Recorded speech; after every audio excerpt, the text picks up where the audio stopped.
Hi, welcome and thank you for joining our webinar Building and Running Apps on Red Hat OpenShift on AWS. My name is Katharina Krebs. I'm working at Red Hat in the EMEA Partner Marketing Organization. If you have any question during the webinar, please add your question to the Q&A window. And now, enjoy the webinar. Over to you, Gary. Hi, I'm Gary Chen from IDC. I'm a research director for software-defined compute. Here to talk to you about containers. I'm going to go through some of our enterprise container research with enterprise deployers of containers. Then I'll present some research quantifying some of the business benefits of OpenShift on AWS. So when we look at growth of containers, which is represented here in purple, looking at enterprise compute. Right now, it's a fairly small amount. It's a little less than 5%, but we have it forecasted to grow fairly quickly by 2023 to over 20%. And so this forecast was actually done in March, before all of the COVID impact had affected the world. So certainly, we think there's going to be some adjustments here to be made. A lot of spending is obviously on pause. And so, we think depending on the length of the pandemic, some of this could be shifted over to the right, perhaps 1 to 2 years, depending on how that's lasting. But we actually think on the backside of the recovery from the pandemic, that containers are really going to prove themselves as an agile tool, and that growth will actually accelerate due to kind of the realization of the need for that. So, containers are great, but, there's still a lot of bare metal and VMs, but the world is slowly moving over to containers, but certainly that transition will take some time.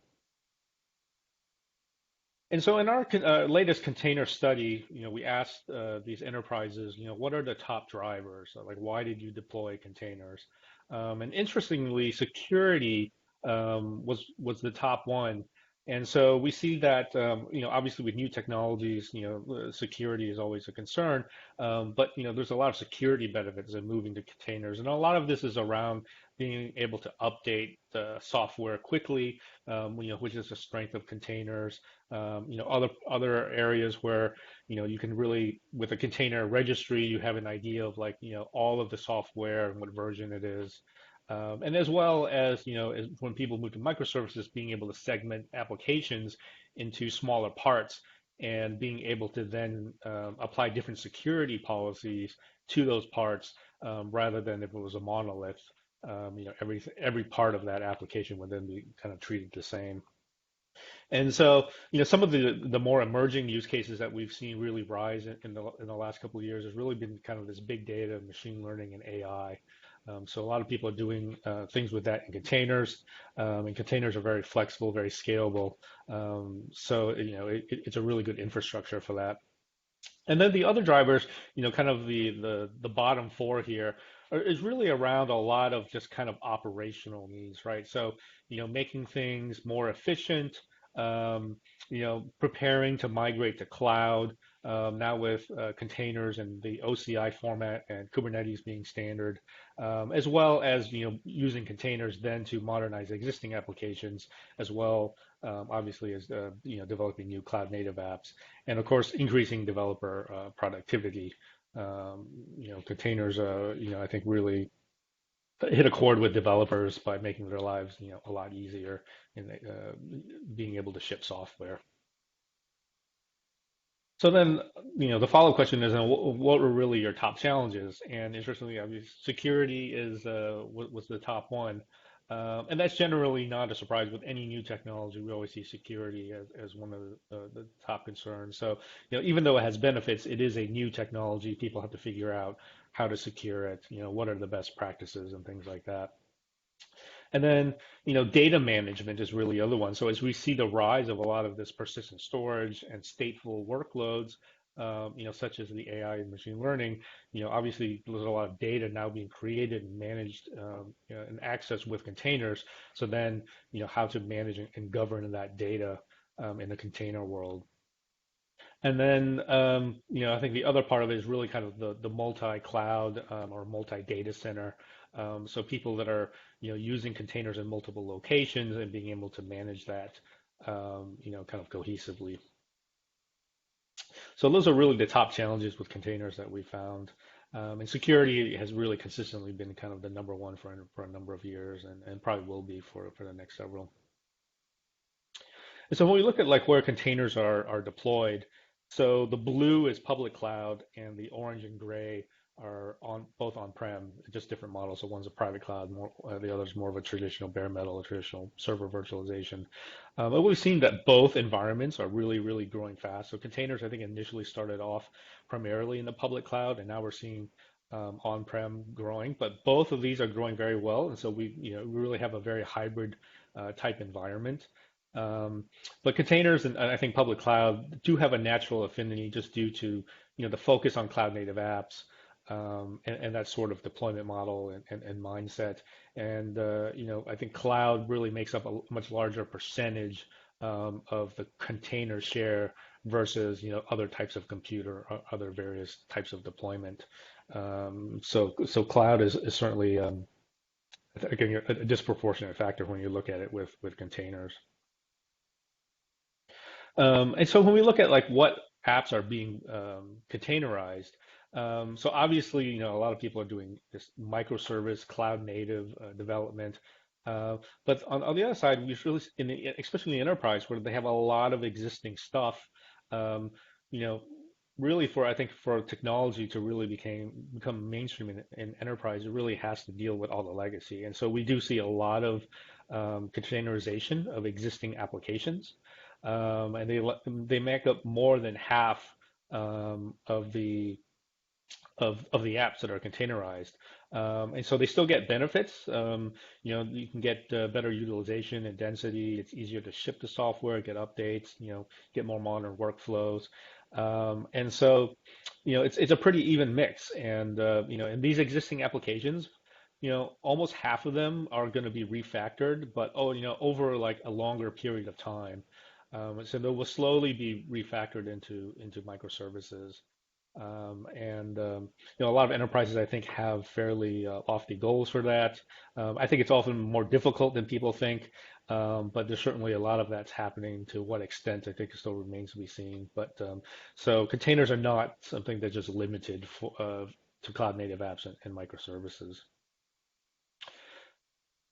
And so we'll move on to the results of the business value study. So we interviewed 8 customers that were using OpenShift on AWS, and we took that data to quantify what their benefits were, and we built this ROI model. And there's a full paper on this that will be available to you after the event, so you can read it and look at all of the data. So I'm going to go through it fairly quickly. A lot of the graphs are pretty obvious with the improvements, but if you really want to study the numbers in greater detail, that paper will be made available later. So when we looked at the benefits overall, we categorized it in 4 areas, in some we found the average to be like almost $11 million in annual benefits. So the largest chunk was really in business productivity. So this is like, just rolling out new applications, rolling out new features, enabling the business, to innovate, get into new markets or explore new business models. So that was the primary benefit. And then the next was around IT staff productivity benefits. So this is around kind of management efficiency and automation. And then on the user side, it's really kind of on user productivity, kind of just basically enabling kind of high availability, resiliency, and business continuity, and reducing downtime. And then the smaller part was really kind of around IT infrastructure cost reduction, reducing the amount of spend on hardware and software. And so when we looked at provisioning time, and this is someone like a developer who would be asking for compute or storage, we looked at a reduction in time to deploy compute and storage, as well as the staff time involved, to satisfy that request. So the results were pretty good. It was around 65 to 75% less or faster improvements in deploying that. And so a lot of that has to do with both with the cloud IaaS being able to get fast access to the underlying infrastructure, as well as then OpenShift kind of automating the container and being the UI and the interface to the developer, to get that resource. And then developer productivity, as we saw, was a big driver for adopting containers. And so we found almost 25% higher productivity with OpenShift and AWS.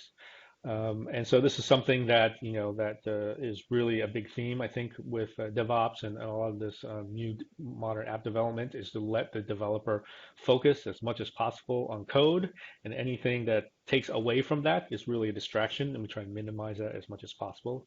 And so a platform like OpenShift and with containers and PaaS can help enable that. And then we also looked at kind of the reduction in the cost of the platform, which would normally be hardware or software. And so when they're using OpenShift and AWS, that they saved money on the platform. And so it was roughly about a 10% shift. So the savings that they were able to realize on the platform were then shifted into the budget to invest more into application development. So, whether that's staff or other tools. So not only does containers and OpenShift make developers more productive on their own, but there's also a shift of these dollars that kind of adds to that.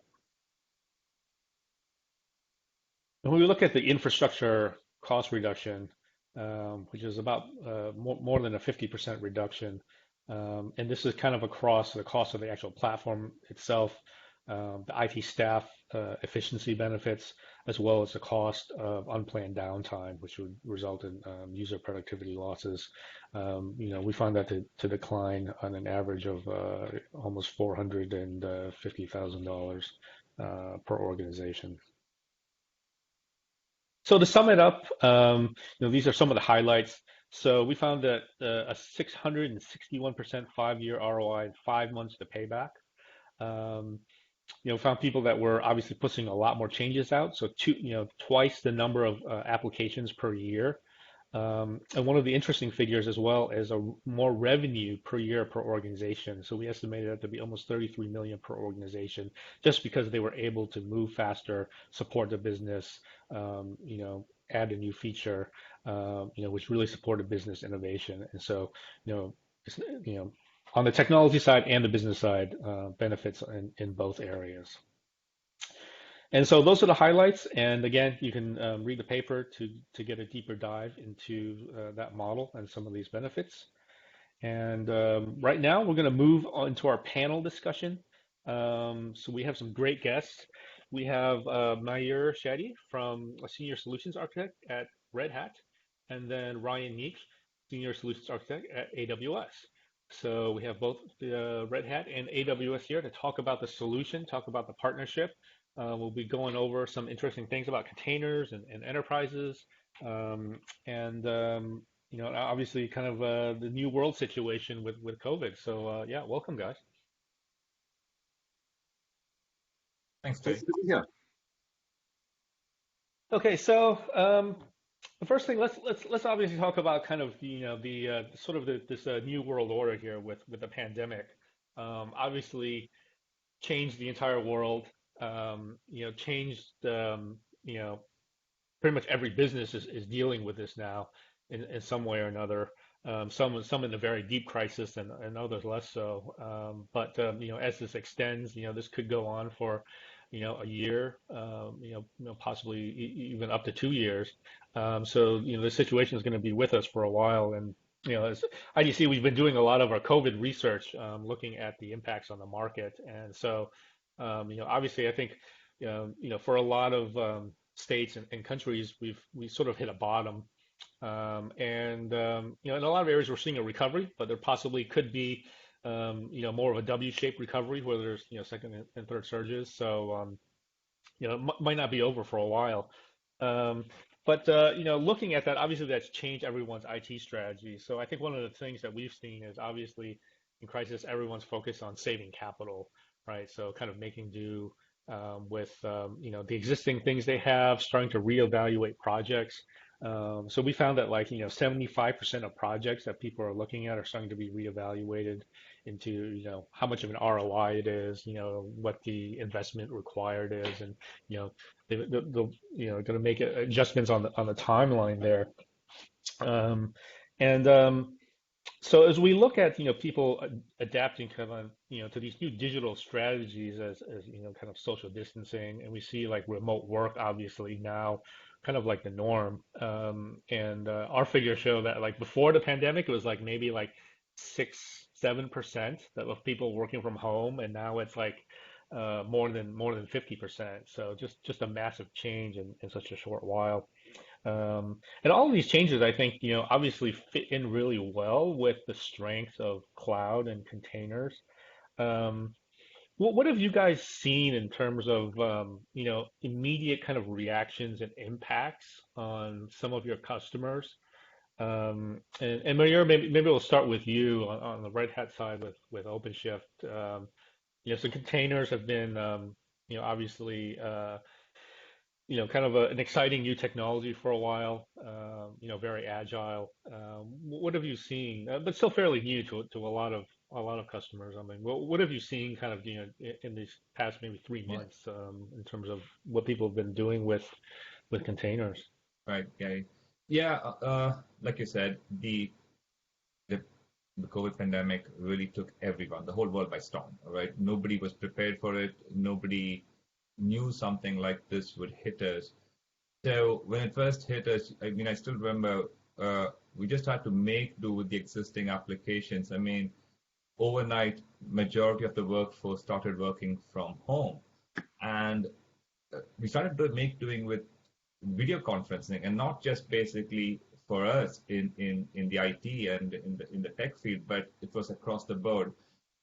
Right from my wife who was working from home using the same video conferencing tool, my kids who are in elementary school are using the same video conferencing tools. So video conferencing tools became like a de facto stopgap for everything, and they served a great purpose, right? Like, I mean, uh, right from education. I mean, they had their schools going on the very next week after the lockdown using the video conferencing tool. Uh, my kids' soccer classes or training was happening through video conferencing. So we adjusted with the applications we had. Uh, and then, like you said, then the curve goes down. We've hit the plateau. It kind of got us some time to recover, kind of got some time to think that, well, this is clearly a stopgap, but these applications also need to change. They need to kind of cater to the end users, from a second grader to a person using like a webinar like this, or which we would do in person. We don't need to just use that as a stopgap, but make it better than what it was before. The experience of the end user, end customer, be it a second grader or be it a person working in the industry.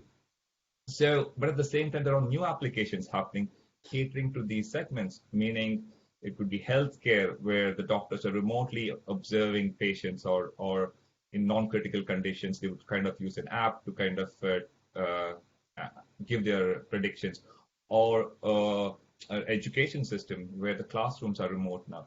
So these new innovations of applications are happening, and time to market is important. Time to just basically help the people in need is important. So for all this kind of applications, containers is the best way to go forward, just from the way they are kind of deployed, the way you kind of integrate all the tools. It's just the right model or the right way of deploying applications. And containers on the cloud, where the infrastructure is scalable, just like the application itself, it's like a very good match for a situation like this. So I do see more and more applications being developed on using containers as a platform, Kubernetes as the underlying infrastructure uh, to orchestrate and manage these multiple containers. And OpenShift comes into picture with an enterprise Kubernetes offering, which basically allows you to have the same development platform on your private data center, on bare metal, or on virtualized infrastructure, and then the exact same tools that you'll have on public cloud like AWS.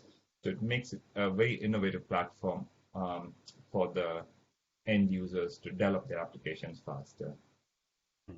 Yeah, I think one of the things we've seen with containers is, obviously, yeah, I think a lot of the people that were already, invested in containers, I think we're going to find that they were able to leverage it very effectively during the pandemic. And obviously, there's a whole segment of customers who aren't there yet, and probably aren't going to be able to adopt it in time immediately, right? Because there's kind of a learning curve.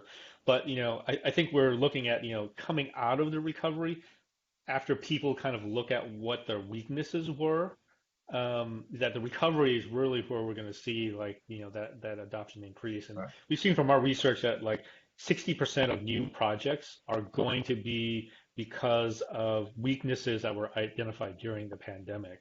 Yeah. And I think that will point to containers and cloud. And Ryan, so with cloud, cloud has been one of, I guess, the bright spots, if you could say, in the IT industry during all of this. I think that model was something that, a lot of people immediately, if they have to make a change, the quickest way to grab an instant resource unexpected is from cloud.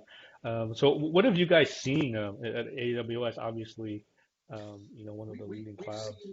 I think we're in the perfect observation post, if you will. We've seen a rather broad variety of behaviors and use cases simply because of the very diverse customer base that we serve.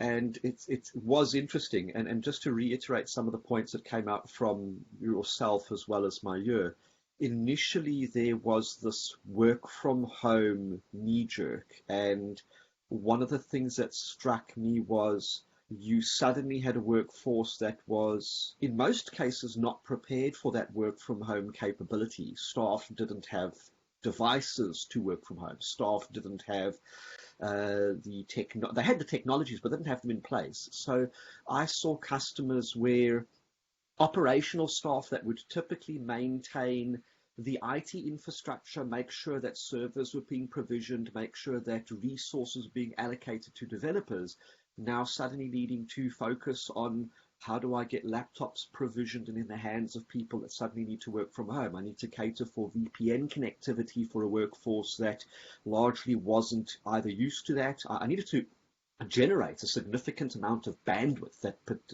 historically would be allocated to other workloads. I needed to cater for a whole plethora of new virtual conference tooling. And those are the obvious knee jerks. The other things were the IT staff that were now doing this could not focus on their day-to-day operational roles. And what stood out was customers who were already on the cloud suddenly had the ability to scale up without having to put an additional burden on their on-premises data center connectivity constraints. They didn't have the same challenges around provisioning constraints, that they had the ability to take advantage of that flexibility of the cloud. Customers running OpenShift on AWS, they were in a really attractive situation because they had the benefits of being able to scale on the cloud, but you also have that overhead reduction that comes from OpenShift in itself. So developers could still develop remotely. Developers could control the pushing of those applications into their live environment with, to some degree, a minimalistic reliance on other teams. And where companies did have an operational team that needed to facilitate these developers, the combination of AWS and OpenShift really became attractive in the means of reducing that operational overhead. So it bought operations and IT administrative staff that capacity, that wiggle room to focus on these COVID-driven knee-jerk sort of mechanisms. I did notice a very interesting shift, though. Traditionally, if you look at customers running OpenShift on AWS, they are transitioning workloads in. Some of them are consuming those application workloads in their own capacities. They're running from on-premises over something like a direct connect link into the AWS environment, and they're interacting with their own apps. So the security footprint becomes, I'm talking to on-premises. With the recent things that we're seeing around the pandemic, there has been a shift to enabling people to connect to their OpenShift environments from anywhere in the world or from their home environments. And this has triggered a lot of debate, a lot of discussion around security. How do I change my security posture, still maintain that security, but allow for a very remote workforce, whether they are developers, whether they are administrators? How do we control those systems? How do I do what I was doing in a traditional data center, very much remotely? And I think the building blocks that we're talking about here really facilitate that. We can spend a fortnight discussing all of the different elements here, but I think those are the bigger ones that I've noticed there. Yeah. Certainly, I think in 3 months we've definitely seen people in kind of that crisis mode where it's just all about business continuity. But now as this thing kind of extends for, who knows how long, I mean, there's going to be a kind of a permanent kind of digital business change for a lot of these customers as, maybe you go to a store and, you use an app and you pick it up, you don't go into the store, and obviously restaurants doing takeout. So, I think that there is a much longer kind of change in just digital business in general going forward. And so, I think that puts a lot of pressure on some of these applications too. If they didn't exist before, to either create them, or the existing ones were may have been kind of like, a side kind of thing, but now they're like up front and center, right, to these businesses. I think Yeah. what we're also seeing that has stemmed from the pandemic is a rather significant shift in desire towards managed offerings. If my staff are going to be focusing on a whole set of new challenges, I want my business to be able to have as many managed components that I can take advantage of without an operational overhead. And on AWS, we've seen that for some time. We've seen customers transition from managing their own database solutions and adopting native AWS services like RDS as our relational database mechanism, DynamoDB in the NoSQL space. But we're also seeing a lot of customers come to us and say, we're an existing OpenShift customer. I'm using AWS as well. Can we take advantage of like a managed OpenShift on AWS? And that's exactly what we have announced with Red Hat, and we will be seeing a completely managed version of OpenShift with direct console integration on AWS in the very near future. And I think this is the starting point for many customers. Many customers are looking at that managed layer across their entire business. And I see this being an opportunity for partners of AWS, Red Hat, software vendors to really approach their solutions in a different way as well. Yeah, a lot of interest around that managed offering. So, Brian, while I have you on the topic of cloud, so let's talk about the infrastructure costs in the cloud. And obviously, with the pandemic, there's now a lot of focus on saving money, preserving capital. So talk to me about kind of cost optimization in AWS. What are the things that people can do, or how does AWS help customers with that, on how to optimize their cost in the cloud?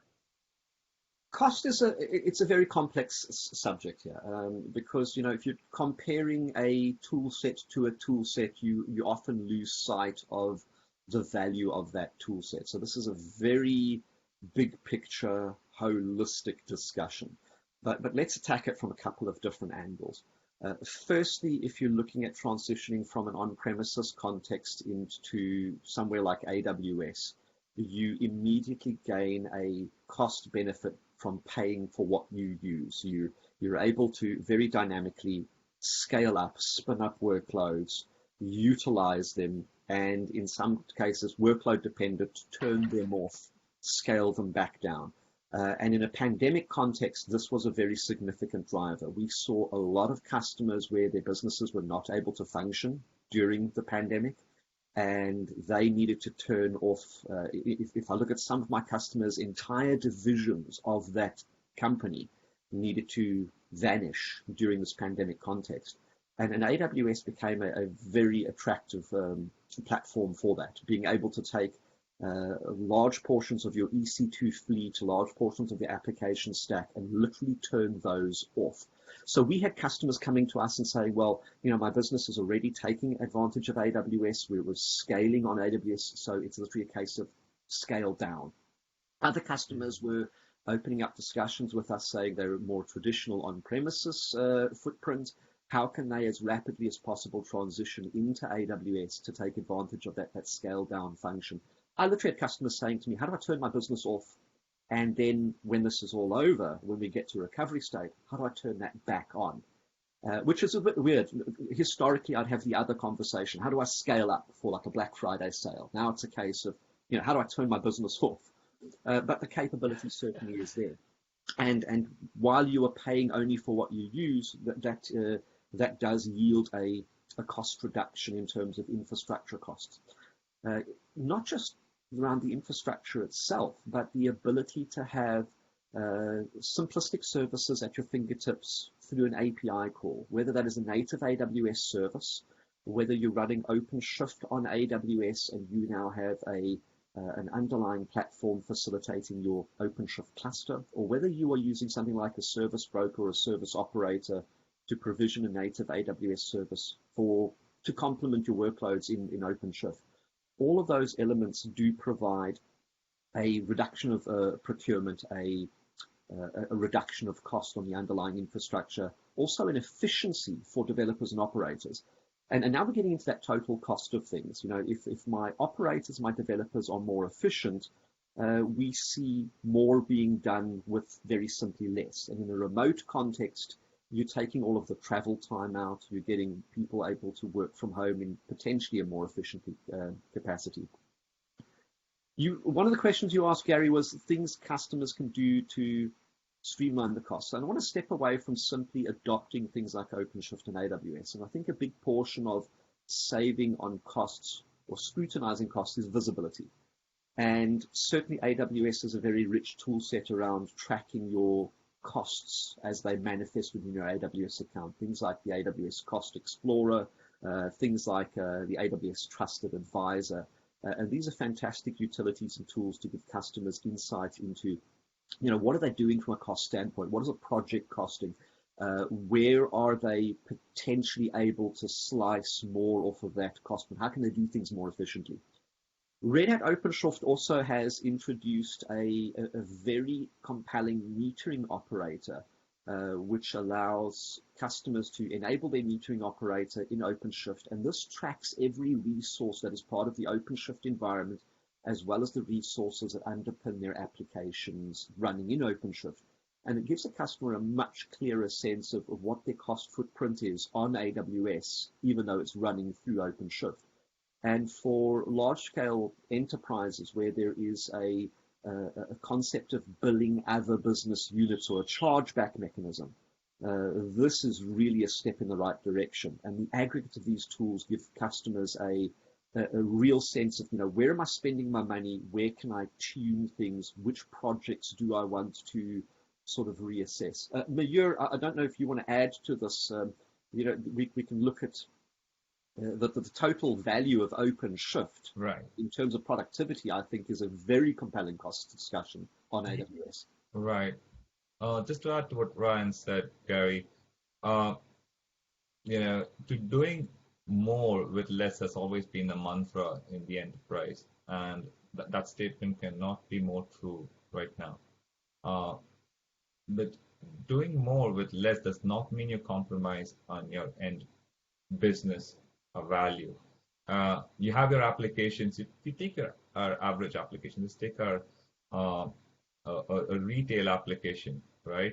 We have a whole bunch of customers looking for a particular appliance during and they go to the app, they look for it. You have a bunch of users, and you want your application to scale based on the demand that you have. And with Kubernetes, that allows you to do that, meaning your underlying pods are behind load balancers, and your application or the pods will scale based on the demand or the API calls that come in. So your applications can scale and can meet the demand.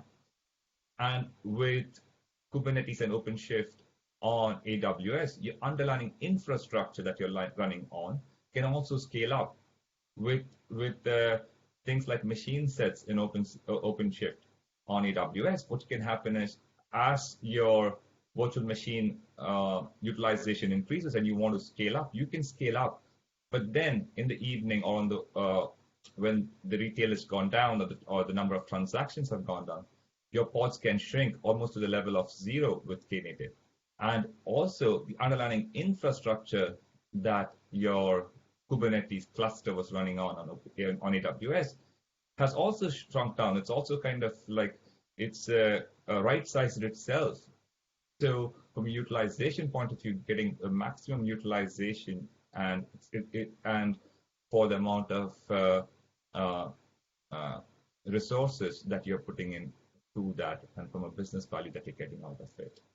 I think for a customer who's moving from on-premises onto AWS for various reasons, I mean, we see a collection of reasons that customers move to AWS. It's not just a cost driver. The engineering efforts between AWS and Red Hat around OpenShift 4 on AWS are really attractive. You've got the completely re-envisioned installer process. It helps customers get that OpenShift environment on AWS up and running in a best practices perspective, significantly faster, in my opinion. It's an easier transition. You go download the installer, you run through that very simplistic process of answering a few platform-specific questions, and you generate the ignition files that are used for installer process, and then the installer provisioned process where the OpenShift installer actually builds out your AWS environment for you, gets you up and running in a best practices context in a shorter time period. And where we are concerned about getting up and running and not wasting time, because time is money, we see that as a cost driver. You mentioned the machine sets. With the new machine set control mechanism, you really have the benefits of a traditional AWS auto-scaling group embedded within the OpenShift platform. And even though you can run OpenShift in various different locations, you don't get the same capabilities of OpenShift in all of them. So if you go back to on-premises and you look at running on top of something like a traditional virtualization stack, you don't get the exact same benefits of the installer or the automated process that you find on a location like AWS. And that is significant, not just in terms of customer benefit, but also the aggregate, coming back to a cost point of view. There's a lot of really good reasons to run OpenShift on AWS, and customers are either now discovering this or they've known it for some time, but you're seeing everybody either ringing the bell as to, I was in this place and I was able to take advantage of this during this pandemic, or it's a case of, wow, I now need to very rapidly move in this direction. Yeah, that's great about the partnership. So, I mean, like the partnership between AWS and Red, it's not just, a marketing thing. I mean, there's some really deep technical work, some of which you highlighted, between the two products. So it's a real deep integration, right? It's not just sort of like, hey, we're partnering and you can run the software on this cloud. There's some real optimization, real integrations that you guys have done.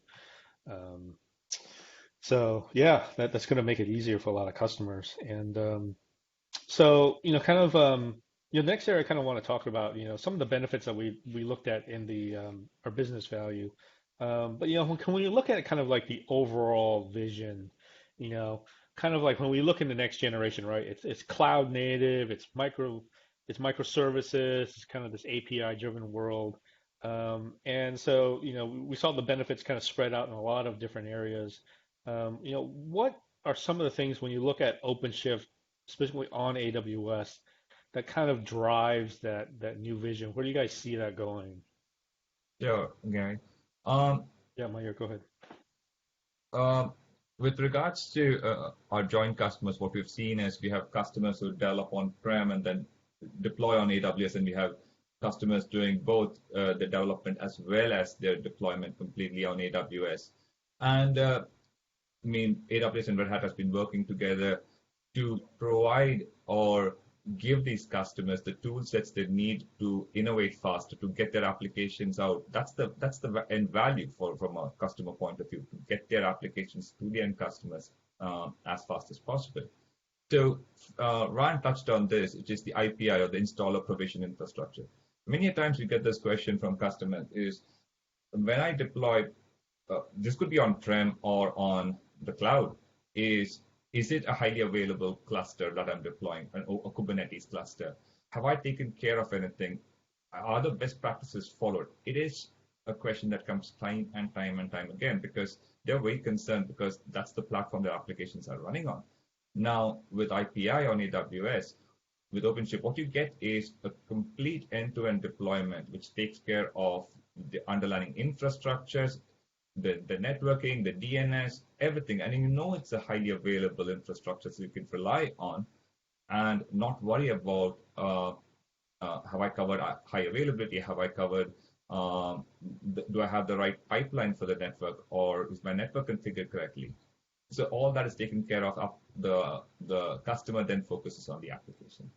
We also have quick starts that we have worked on together. These are documents or artifacts that will help customers develop their own quick starts on top of existing quick starts or OpenShift quick starts that we are working on together. From a storage point of view, we have a persistent storage is needed for any containers. Say any block or file can provide persistent storage, but we also have a needs for object storage. So OpenShift container storage, which is available on-prem, is available on AWS, and with EBS as the underlying storage for OpenShift container storage, we provide a layer on top, which makes it highly available from a customer point of view, or from an application point of view, looking for persistent storage. Also for objects, OpenShift container storage leverages S3 for its objects. So in a way, we're kind of providing a customer a truly hybrid storage solution where they can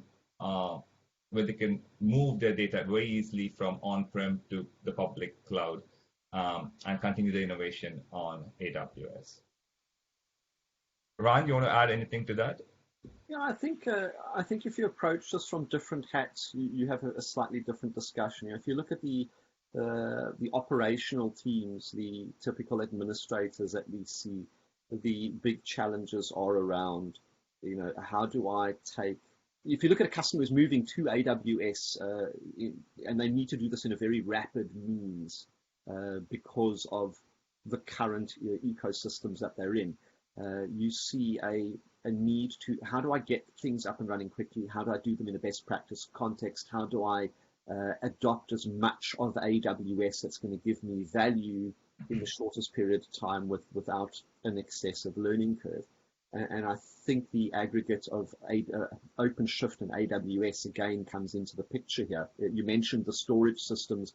I don't have a situation where a operations team needs to now wrap their head around what are all of the different AWS little nuts and bolts, and how do I fully take advantage of that, because OpenShift already does that for you. OpenShift takes the value of something like Elastic Block Store, those virtual disks that are scalable, highly resilient, and just consumes them. We're taking something like S3 already that is a highly resilient, highly scalable object storage mechanism, and just underpins it as part of the OpenShift environment. And then you have a unified sort of console experience. I'm dealing with my applications, I'm dealing with my OpenShift infrastructure, and my AWS underpinning building blocks all from the same place. And that's really compelling for operations teams in terms of running. The other thing is, as AWS's services grow and evolve, we see these new services being brought under the wing of OpenShift as well. Historically, if you looked at OpenShift, you would have, as a shared storage mechanism, you'd have something like a cluster infrastructure that is now moving towards as you mentioned, the OpenShift container storage mechanism, And within that, you've now got AWS's Elastic File Storage, which is the shared file storage mechanism on AWS, as one of the storage options you can sort of present through that platform. Shifting to the developer, when we talk about customers rapidly adopting containers, rapidly moving to the cloud, Gary, you alluded to this, there's a little bit of a learning curve. How do I change what I'm doing from a traditional application stack, whether that was a microservices or whether that was a monolithic component? How do I go through the process of containerizing this? And OpenShift in itself does provide a huge benefit to developers around this. You can actually go and write your code, put it into a source code repository, and OpenShift's source to image, for example, will take that source code in a completely non-containerized fashion and place it in a pre-existing container mold. And this is greatly simplifying the journey for traditional customers to containers. Arguably, that's not the most ideal container, but it does become a very compelling starting point for a team who rapidly needs to containerize things to get in there, and then they can start scrutinizing, evolving, and improving those containers, once they are in a flexible platform, once they're on AWS. And that, I don't think that's a value that we often look at. I think that's something that's often overlooked by the industry when looking at something like OpenShift on top of AWS. It's those abstractions that you're getting, and it's abstractions from the developer process. It's also abstractions of AWS in itself. Just wanted to add to what Ryan said. I think another thing we kind of completely overlook is the integration that we have between AWS services and OpenShift, where an application developer can leverage these services which AWS offers through things like service brokers and operators, right? I mean, there's a plethora of services there, but the operators and the service brokers makes it so easy for application developers so they can focus only on their application and not worry about things like the databases, Active Directory integrations, and things like that. They can leverage from the services that are already being offered by so that's a huge thing which we kind of don't talk about enough, and it makes the whole the development of the application speed faster and the innovation faster. And this is again, all this is going to be part of the managed OpenShift on AWS offering too. That's a valid point. You look at most enterprises have this desire to, how do I, as a company, control what I am providing people from a cloud perspective? So you see cloud center of excellences traditionally crafting out components of AWS and providing that as an internal service to other teams. There is a very dramatic desire to move to self-service. So how do I get my developers to build these AWS building blocks out themselves instead of having to wait for a cloud center of excellence to provision it on their behalf? But at the same time, how do we prescribe, how do we control what is being consumed by a development team? So how do I provide a development team with a reusable, safe, secure, business adherent AWS building block, something like an RDS instance? How do I make sure my developers are building out that within context of what is best practice on AWS, as well as what meets corporate governance? So we're starting to see a lot of adoption around whether that is a service broker integrated with OpenShift or a service operator, or if you're looking at something more business holistic, something like AWS Service Catalog, where you've got the CCOEs building out prescriptive, scrutinized infrastructure as code templates that a development team can go and, in a self-service manner, with a very, very simple button clicks, consume, build out an AWS resource, and then consume it with their application stack running in OpenShift. And this is a growing theme. We're seeing more and more of this, and it is driving AWS and Red Hat to work very closely together as to how do we bring all of those native service offerings that customers want on AWS closer into the OpenShift stack. Right now, I think the operator and the AWS service broker are compelling, but we do see there's a lot of engineering effort happening in the background, and we're seeing tighter integration, whether that's from a storage standpoint, whether that is a changes to the installer as AWS and Red Hat see architectural trends, and we see changes to that. We constantly are pushing each other and driving each other to the benefit of the customer. I think the big thing that we have right now is really taking feedback from our customers around what's important to them, and bringing that back into both the product lines and seeing where we can challenge each other to improve things to the benefit of the customer. Yeah. So obviously, I think cloud native is a long journey for a lot of people, involving technology, but also, a lot of organizational and process change. But as we were looking at kind of, in one of my earlier slides, we are looking at, legacy existing applications also being containerized, and in the enterprise, it's actually, the majority. I mean, it's a slight majority, but it's obviously a huge factor. So, I mean, what are you guys seeing in terms of people? How are they approaching containerizing these type of applications? Like, how did they start identifying, good candidates, bad candidates? What have you seen in terms of, success stories or, bumps that people have hit along the way? Obviously, I think from our data, like we've seen over the past couple of years, I think people who have used containers have gotten better at identifying which apps are better, and I think they've gotten a little bit more realistic too in terms of like what can be refactored and to what extent. And that probably comes from some early results of some early experimentation. But maybe I'll start with you. So with OpenShift, obviously, being a container platform, what tell me about some what you've seen in terms of customers doing with legacy apps and what kind of benefits they've seen. Right. So this is a point when customers are really thinking about taking their legacy app, modernizing it, taking it to the cloud, kind of making it ready for the changes that we have to be prepared for. I mean, things that they had planned for, like say 5 years down the road, now it's looking like it's going to be more of an immediate change because of the way things have changed in terms of business activity, right? So what we have observed is there's a structured way in which applications have been modernizing, and this is from our observation from the Red Hat consulting team, and we've seen that there are three distinct patterns. We've seen lift and shift happening, we've seen refactoring happening, and then there's a complete rewrite of the application.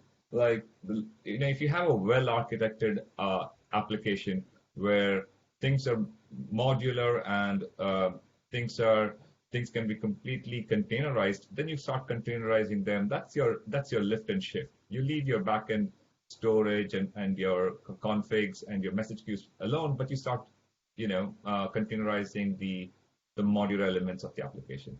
And then you have the refactoring piece, where in those kind of applications, those are the applications where if you move one thing, something else breaks, or it's very difficult to kind of just start making changes or taking it and containerizing it or taking it to the public cloud.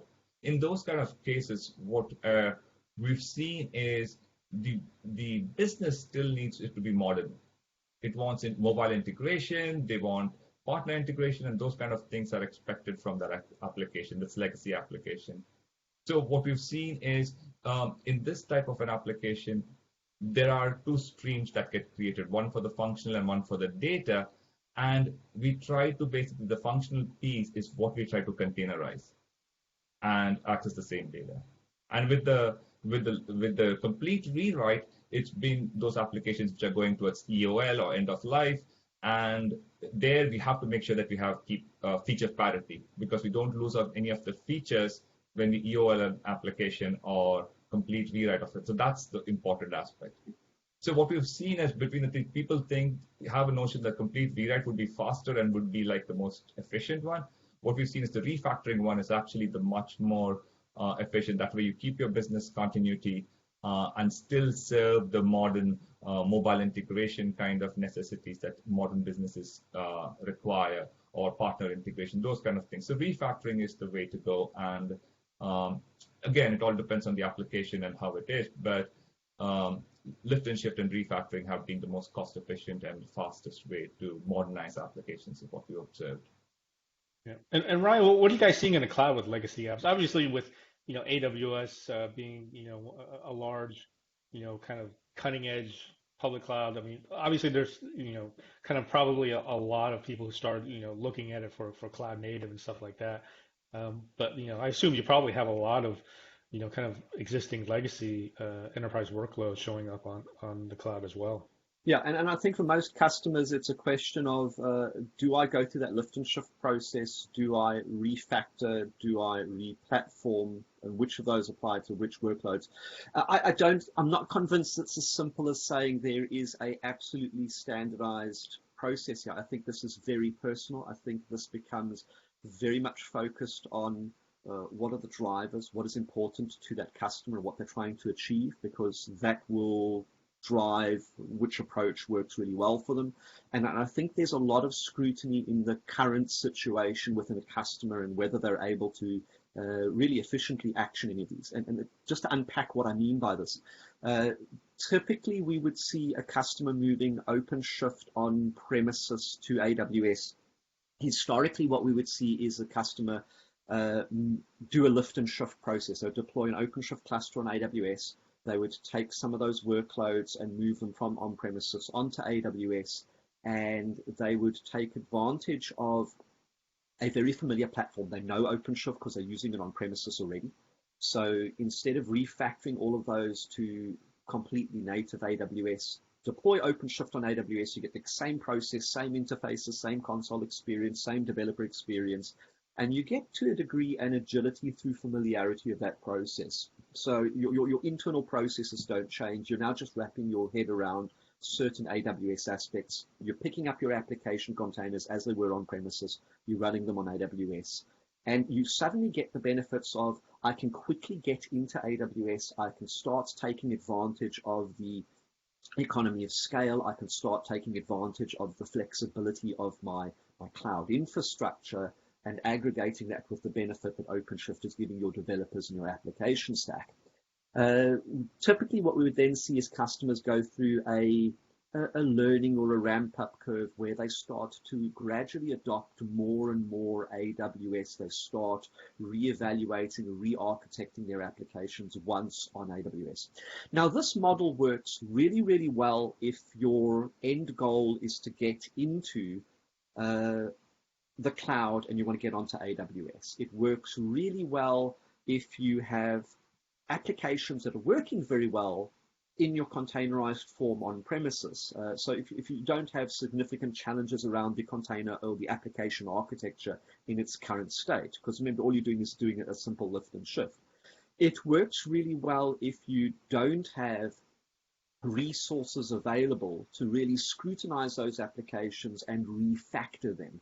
So as Milieu pointed out, in many cases, this is still one of the more efficient ways. Get into AWS, start taking advantage of AWS, and then gradually recannibalize those applications once they're on the platform. That being said, there are other customers that are not just looking to get into the cloud, but they're looking to address very significant problems within their application stack. They're dealing with, really large legacy technical debt footprint, their monolithic applications. And for that customer, taking that monolithic application as it is and lifting and shifting it into a container platform might not yield the desires that they want to get. They might end up with the exact same application challenges on AWS, and because it's a monolithic application, they very likely will not yield the same cost benefits. They might not be able to scale it in exactly the same way because you're just scaling different components of the application and different functions. So now it becomes a case of, I probably want to break this monolith apart. And then we get back to the situational questions. Do I have the resources to do that? Do I have the skill set to do that? Do I have the time to do this? If I have a customer who is exiting a data center, needs to get out of that data center very quickly, yes, maybe a lift and shift is the right thing to do. If I need to address application challenges that are hindering my business and stopping productivity of my overall revenue stream, maybe it's wiser to bring in somebody like a joint partner of AWS and Red Hat to hold your hand through that refactoring process and refactoring. So I think it's more around helping customers ask the right questions and scrutinize what their desires are and what the options around achieving their goals are. then seeing what constraints exist and how AWS, Red Hat, and other partners can actually come to the table. It's really a complex thing. So definitely we are seeing devil's in the details, right? yeah. So we are definitely seeing that trend of moving things in a lift and shift fashion onto AWS and then gradually evolving them. But at the same time, I do see customers where there's a very careful analysis of which applications need to move right now in order to achieve my goals. Can I lift and shift them? Can I completely re-architect them? Some of them have very, very tight integrations with each other and have a very significant impact on the business. And that introduces a risk footprint. So some customers look at that and say, I need to make this transition with the minimal risk. So let me move the low-hanging fruit, the things that are easy to move. Other customers look at it and say, this is a super business critical application. I can't meet the scale and resilience in my on-premises context. That needs to transition to the cloud. It's risky, but I need to move that application stack to the cloud first because I need it to take the advantage of OpenShift on the cloud. So I'll take that risky application, move it. And you can very clearly see that the situational elements within a customer largely dictate the process that they're going to follow. The common pattern that we're seeing from an AWS standpoint is helping customers unpack what the situational ramifications are, what their goals are, and what their options are within that context. Mayur, you mentioned something quite important. Red Hat professional services, we've got AWS professional services. Both Red Hat and AWS have very rich partner ecosystems where we've got, service integrators that come in and help us and the customer not only make these decisions, but sort of go through these processes.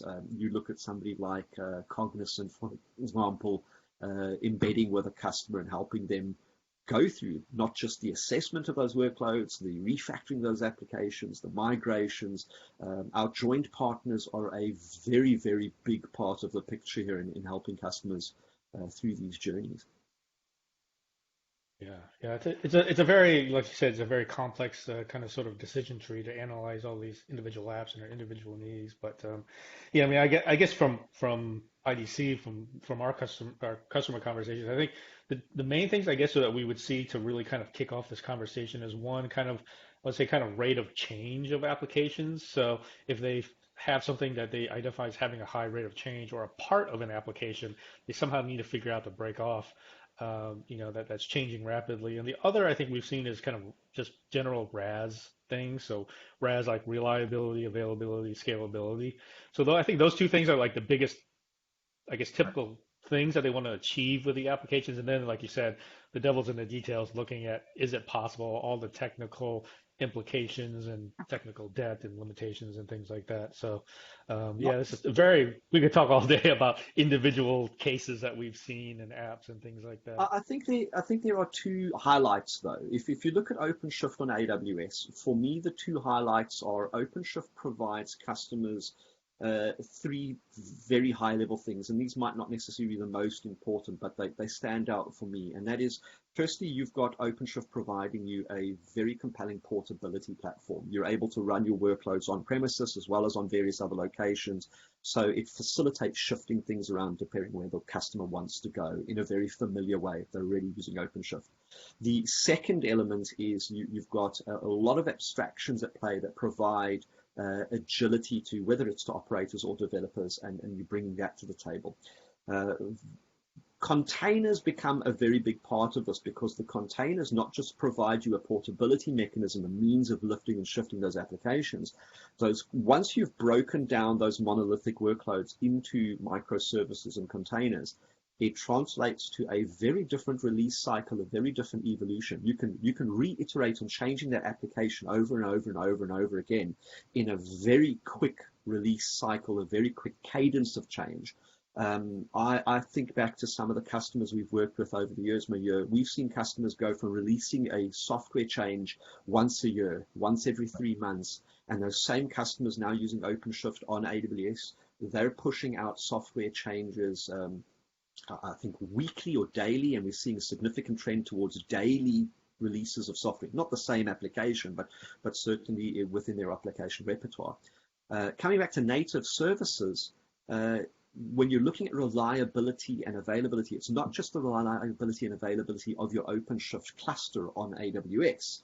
It's really the application components. So if I have a front-end application that's talking to a messaging, a queuing system, and a database, yes, on day one, I might lift and shift those in their current state, but majority of our customers are over time refactoring that application stack, and they're bringing in things like the AWS queuing and messaging systems, the AWS relational databases, the NoSQL stores, object stores, and it's because each of those AWS services is essentially built from the ground up to be scalable, to be resilient, to be secure.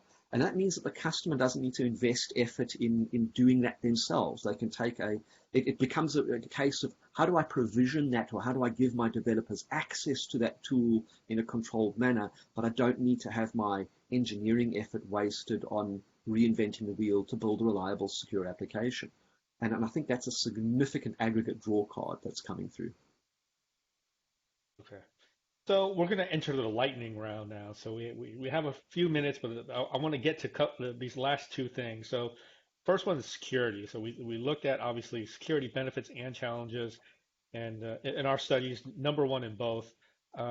And so obviously with the OpenShift AWS solution, there's kind of an infrastructure underneath with the AWS, and then you have the kind of the container layer on top of it with OpenShift coming from Red Hat.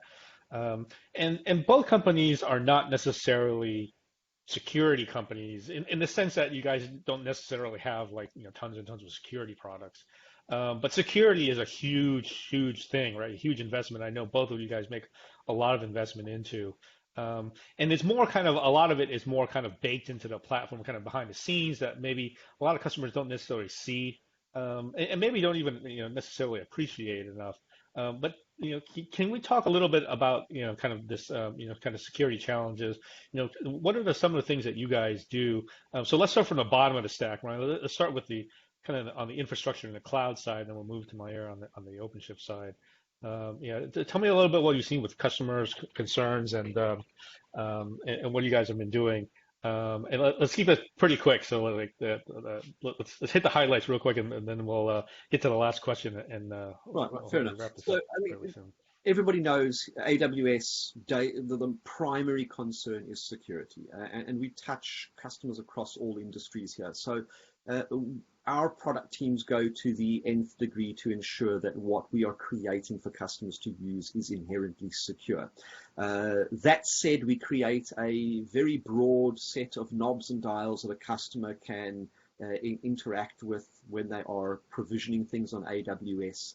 And there is a shared security model. We make sure that what we are doing in the back end on behalf of customers is as secure as possible for them. But at the same time, the customer needs to come to the table and deploy things in a best practice secure manner. And what we're seeing with Red Hat OpenShift and that installer integration really meets the customer, helps the customer through that process when deploying OpenShift. So you're able to take AWS's security that's happening in the background, the growing tool set that we have in a security context. You look at the WAF web filtering firewall, you look at things like AWS Shield, AWS Guard, you look at AWS service catalog, and all of those elements coming together to provide a security footprint. When you put AWS OpenShift on top of that with this integrated installer that gives you a best practice build out. And what we're seeing is a very compelling aggregate footprint, especially when you look at the very broad repertoire of security certifications that AWS brings to the table. Then it's a case of now, how do I take my applications and put it on top of that? And I think OpenShift brings a very nice aggregate benefit to the table around security. You look at things like the role-based access controls that are present in OpenShift for policy mechanisms. Milieu, you've done some fantastic work recently around DevSecOps pipelines within OpenShift in itself, and helping customers close that gap. I don't know if you're going to touch on those. From an OpenShift point of view and from an application security point of view, we don't look at it as an application that is deployed that needs to be secure, but the security aspects goes right from the time the developer writes his or her code and then pushes it into Git. And with OpenShift, you have the Jenkins CI/CD pipeline, and you can leverage that and have number of third-party partners that we work with, security partners, and leverage their functionalities to test your code at various stages. From a container point of view, you need an image, you need a base image, and we provide UBIs for that. And these are real images which have been tried and tested, and you're assured that what your application is running on is a completely secure base image. Just from a source code point of view, we partner with a number of partners, like I said. So RQ is one of them. You can leverage them to basically analyze any bad patterns in your code, any vulnerabilities, or if there are any bugs. Also, we provide a repository registry where you can store your images. And with Quay, when you have your images in the registry, your application images in this registry, it is constantly checked for any vulnerabilities. We also partner with security partners like BlackDark and Twistlock, and they constantly scan through images or your container images to see if there are any new vulnerabilities that have been crept through, or if the image or some other part or some libraries have any vulnerabilities, and those are the ones you're using, then these are the partners who will catch those kind of vulnerabilities in the application. Also, last but not least, is you can cryptographically sign your images, so that way when you're finally deploying the images onto your cluster, that's the exact same image that has gone through all these testing and is being cryptographically signed. So yeah, it's an end-to-end thing, and it's not just afterthought. So we look into security as take it very seriously and take it right from the time the code gets written to the time that the images get deployed as an application. Right. Yeah. So securing the whole pipeline, and so obviously security is going to be a concern. And thanks for all those things. There's a lot for people to kind of look into there as they they look at security for containers. So last question, really quick. So I want you guys to take out like your crystal balls. So when you look at the next couple of years, hot technologies, and I'll list you like this laundry list of like hot terms right now. So we got like things like service mesh, serverless, using Kubernetes to manage VMs, operators, multi-cluster management, a lot of stuff kind of on the horizon. So what do you guys think is going to be kind of like the next hot thing? Like what's something that you found that is really sort of piqued your interest and piqued customers' interest? So I'll let each of you kind of have a quick stab at that before we go. Ryan? So here at AWS, we are seeing a trend of or a recommendation around, if you're able to go serverless first. And the reason for that is you're seeing with serverless, I don't have to worry about any of the underlying infrastructure. That said, serverless for some customers is not an easy transition. So we do see a lot of container workloads. I think as we go forward, we are going to start seeing customers really exploring their workloads and saying, is this workload ideally going to service my business needs being in a container for portability's sake or rapid release, or do I need to start refactoring some of my workloads where they make sense to take more advantage of serverless? You mentioned the multi-cluster management. We are seeing a significant number of customers in a hybrid context, and the tool set, the abilities to manage OpenShift solutions in a hybrid context. And I'm talking about clusters running on premises, on AWS, and on various other providers. How do I get a sort of single pane of glass of managing all of those? I see the future is going to be in growing and evolving that, providing more capabilities. We've certainly taken the first steps. You look at a lot of new tools and interfaces on the market that lend themselves to simplifying operational needs. But I don't think we've seen that really ideal holistic perspective of hybrid management yet. And it's there is a misconception in the industry. A lot of people think I'm going to deploy one OpenShift cluster that's going to manage everything everywhere.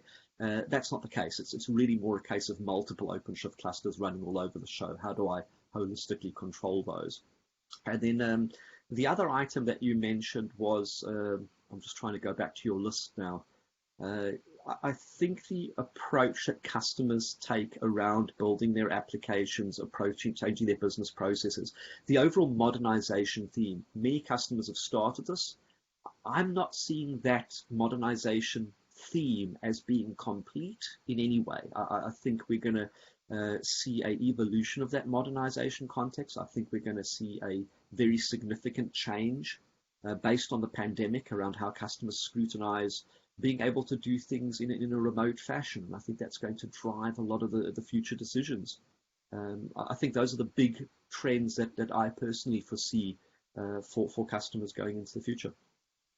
Yeah, and one interesting thing you mentioned was serverless. So serverless, like most of that serverless is actually run on container infrastructure. I mean, it's all kind of hidden in Under the behind the hood, yes. scenes, but yeah, it is sort of, a kind of I guess, a different way to access containers or leverage that technology in some way. And so, Mayur, we'll move on to you. Like, what are you seeing? Any hot picks from you?